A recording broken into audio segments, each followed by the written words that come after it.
Today is Global Running Day and I'm so happy to show you guys my 10K route.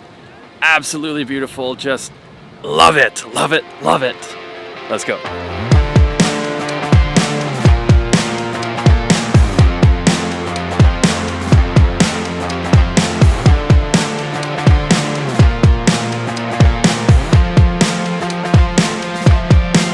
So beautiful, right? It's so nice, it's right along the water. Anytime I can find myself along a water route, I will totally go there 100 million%. Just because you get the views, you get the sights, the smells, everything, and you get to explore so much. The thing is, the last time I actually went for a run was just about 2 months ago. Been dealing with some injuries, and we'll talk about that real quick.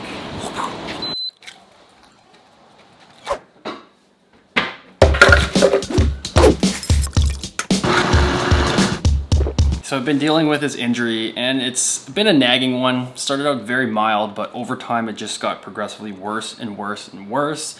And as that happened, my activity levels, at least my running ability, started to decrease. Check this out. Yeah, this is Strava. This is the app that I use to track all my activities.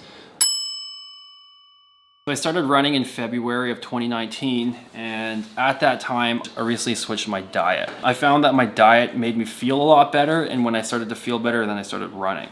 After that first marathon, running really became a part of my lifestyle, part of my routine. But what happened with that is I started to develop some poor eating habits. Here's an example. One night I was watching the Michael Jordan documentary on Netflix, and I had 2 pizzas, 2 Domino's pizzas. And the next day, I got so fired up, I got so pumped up about running. First thing in the morning, went for a run, ran a half marathon, and ended up setting my personal best for that marathon on nothing but 2 pizzas. And I was like, wow, how is this possible? I am crushing my times. I'm eating whatever the heck I want to. And that really set the tone for some poor lifestyle choices, poor eating habits. Speaking of healthier choices, I've been eating a lot more salads, and that's something I don't eat a ton of. They're just not the most exciting to me, but now, after like months of rehab and nothing's working, I think that's what I need to do is just reevaluate my eating. So, some spinach, some spring mix, kale, and arugula. Put rice in here for some protein, some healthiness, half an avocado. Yesterday I sauteed up some peppers and onions, so that's gonna go in here too, so for some flavor. This is smoked salmon that I got at Costco. So I don't eat a ton of this kind of stuff, but I think right now, the current state of my body, I just need a few more protein sources. So the dressing is gonna be very simple. I pretty much use a lemon juice for most of the things that I cook. And what I do is I just take the core out. So I stick my knife in, I hold it a bit lower, stick the knife in, and just cut out a little wedge. Just like that. So there's that, there's the hole, and that goes inside here. Once I'm done with this lemon, I usually put it into some kind of container so I can use it again over the next few days. Lid on, boom. Also, squirt of Dijon. Some of the syrup from the salmon itself. Pepper, salt.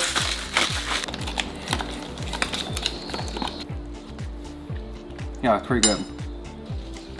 Great for the salmon. So that goes in.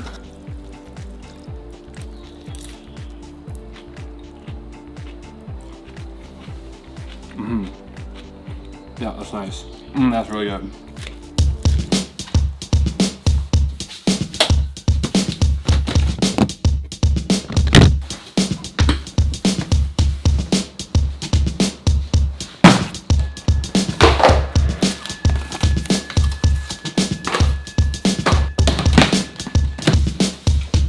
This bib was my first ever race. It was a 10K on a gravel road, so kind of a trail run hosted by MEC Mech.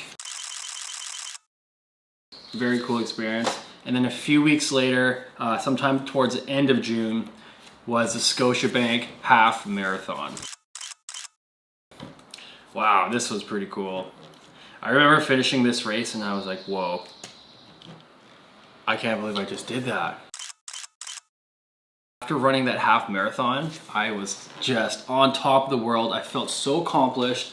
What else can I do? What's next? I knew in a couple months I was going to be traveling. When I was looking up different races around that part of the world, I saw that there was a race, a full marathon in Sydney, Australia. Let's go! Woo!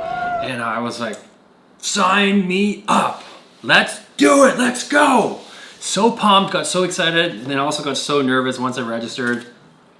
Didn't know what I was getting myself into. I started to train better, train properly, followed a regimented training program. I was eating better, eating way more healthy, is way more deliberate about that. Anytime I've been registered for a race, I felt like everything changed. Whenever I set a very ambitious goal, I become so laser focused and really get dialed in, completely dialed in. And training has become a priority, and I need to find a place to run. And I'm gonna get it in somehow, some way, shape, or form. I just gotta get it in. Yeah, I'm not gonna be training nowhere near as much at the moment. Give myself and my body the time it needs to really heal up and really recover so I can get out there full swing.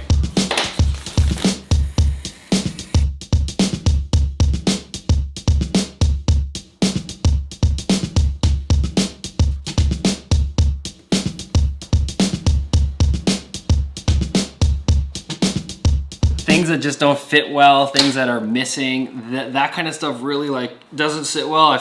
I like things to be clean, if you know what I mean. I'm using it as a reminder every time I look at this piece of art, I look at these bibs, there is one piece that I really want to put and to fill that spot.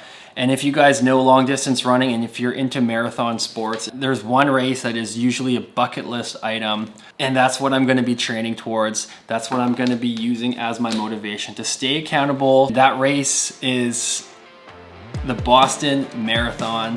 One thing that I've really learned over the last couple of years, that if there's something that you really, really want really badly and you're willing to put the work in to go get that, anything is possible. And these reminders are the types of things that I need personally to help me achieve some of the things that I want to do. In honor of today, Global Running Day, I just wanted to share a bit of my running story, my running journey, some of my goals that I do have with running, because it really has had a big impact on my life, and it's really kind of shaped how I move forward and how I make decisions and how I do things.